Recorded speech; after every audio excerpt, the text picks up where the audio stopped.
Հարց հետևյալի մասին է, այ դուք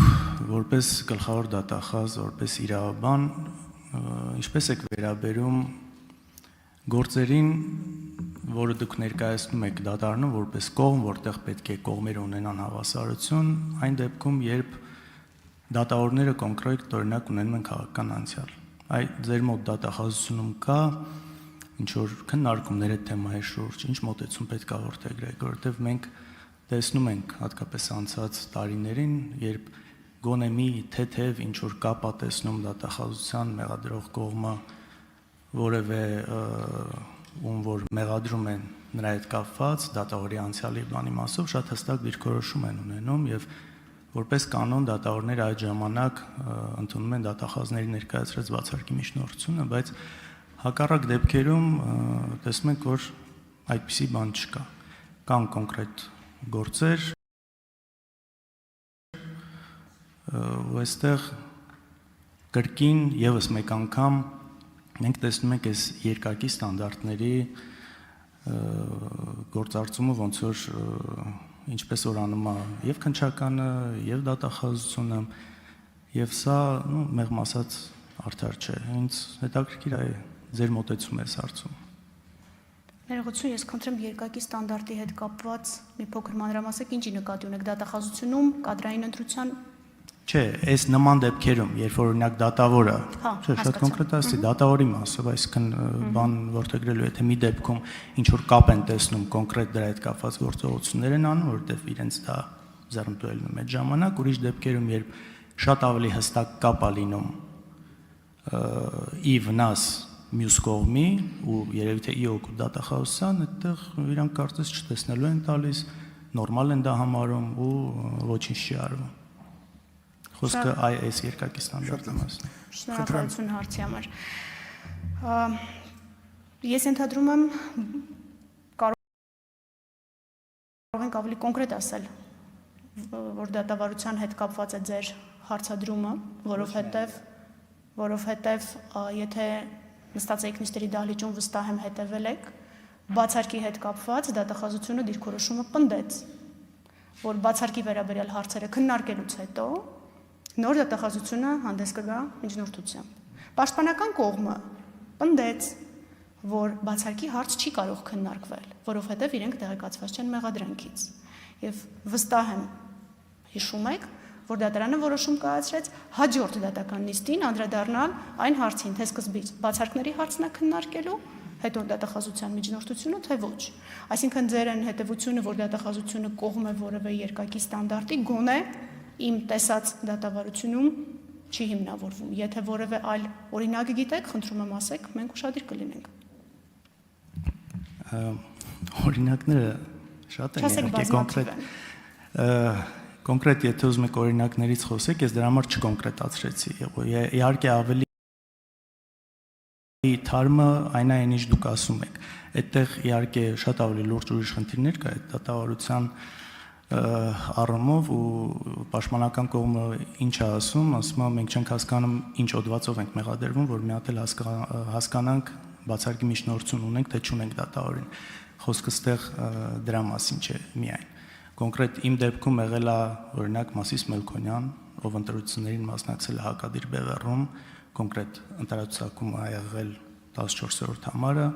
կոնկրետ կուսակցության, որը մեր հակադիր բևեռում էր ու սրա հետ կապված դատախազությունը ոչ մի խնդիր չի տեսել,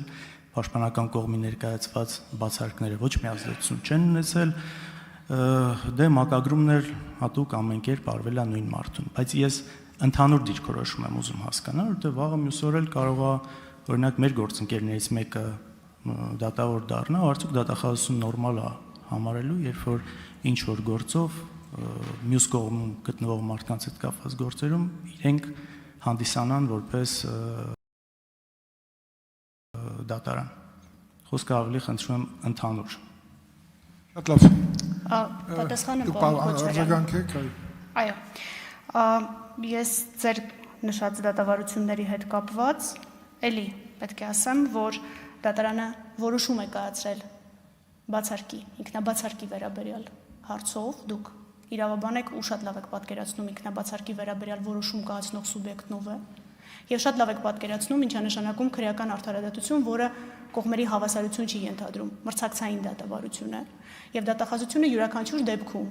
երբ դատական ակտի անվերապահ բեկանման հիմքեր կարող են լինել, իսկ տվյալ դեպքում դատավորի սուբյեկտայնությունը անվերապահ բեկանման հիմքերից մեկն է, շատ աչալուրջ է, որովհետև հետագայում մեղադրանքը կարող է լուրջ ռիսկի ենթարկվել։ Այնպես որ Շատ լավ, ես խնդրում եմ երկխոսությունը դադարեցնեք, այնպես որ դատախազության ուղղությամբ ձեր երկակի ստանդարտների վերաբերյալ մեղադրանքները չեն բխում հենց նույն դատախազության շահերից։ Դատախազությունը երբևէ թույլ չի տա, որ դատական ակտը անվերապահ բեկանելու որևէ հիմք մնա։ Շատ լավ։ Հետագայի համար։ Շնորհակալություն, Դանիել Յովհաննիսյան։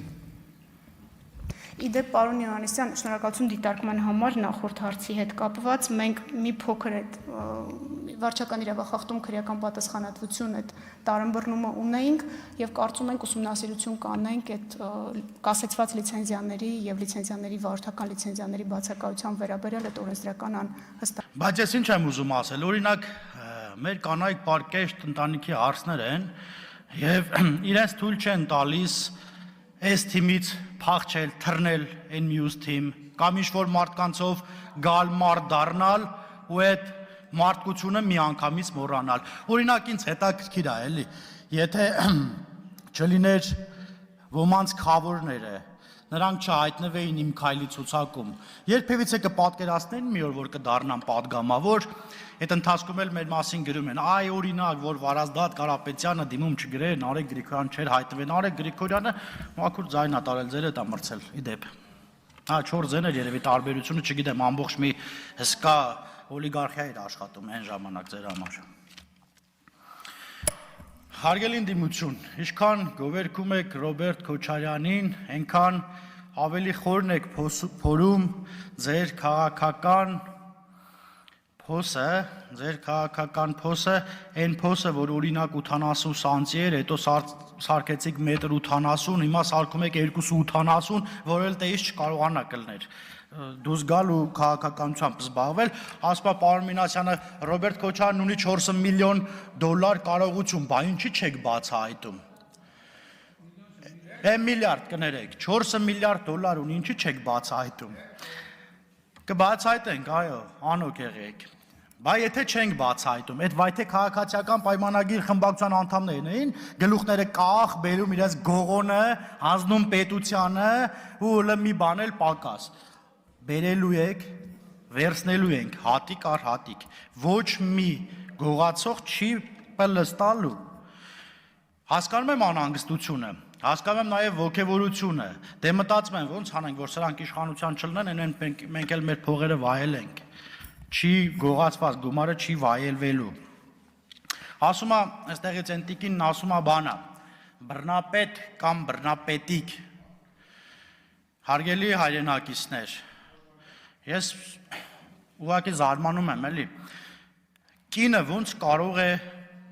ասել բռնապետիկ, կներեք, տղամարդին բռնապետիկ, Հայաստանի Հանրապետության վարչապետին բռնապետիկ, երբ ինքը մի խմբակցության մեջ է, որի ղեկավարին բազմաթիվ դրվագներում մեղադրվում է բռնապետության մեջ։ Եթե իրանք բռնապետ չէին, եթե Սերժը լավն էր, եթե Քոչարյանը լավն էր, եթե իրանք լավն են, մենք ստե ինչ գործ ունենք, Ժորժ ջան, խիան մեզ ժողովուրդ ուղարկե ստեղ, որ իրանք շատ լավն են, որ իրանք գողություն չին արել, ասում ռեշտակի թևերը աճը, թռնում են արդեն։ Ասում եք արմատախիլ ենք արել կոռուպցիան, չէ, արմատախիլ չենք արել, արմատախիլ ենք անում, հիմա ենք անում, ամեն օր գրվում է, այստեղից այս գույքը հետ բերվեց, այնտեղից այն գույքը։ Ժողովուրդ կարող քաղաքացիական պայմանագիր խմբակցության падգամավորներից են այդ գույքերն հետ բերում։ Երևի չէ, էլի, դե չգիտեմ, մենք չենք էլ կարող այդքան գույք ունենանք, որ բերեն։ Ասում է բանա, գալիս են ստեղ, թոշակները բարձրացնենք, աշխատավարձերը, հա, ընդդիմությունը ինչ ուզե կարա խոսա, բայց ձեր ժամանակ ինչը չէիք բարձրացնում, ասում է բանը, 3000 դրամ տալիս էինք դպրոցի դասատուին, թողներ են բոլոր ուսուցիչները, 3000 տալում էինք բուժաշխատողին, մեր բուրում էլ եղու կարակ էինք բուրում, որ գային անրա ավակի։ Խայտարակությունը 3000-5000 դրամով աշխատավարձ էիք վարում, ասում է, մեր ժամանակ աշխատավարձը առնվազն, չգիտեմ քանի տոկոս բարձրացել է, 1000 դրամ որ տայինք մենք էլ մեր ժամանակ էլ մի քանի 100 անգամ կբարձրանար։ Ասում է բանը, ինչի համար չեք բացահայտում մարտի 1-ը, ասում եք վարչապետն հայտարարեց, որ բացահայտված է։ Այո, Հայաստանի Հանրապետության գոնե, ես իրավական մասով չգիտեմ, գոնե Հայաստանի Հանրապետության քաղաքացու համար բացահայտված է մարտի 1-ն էլ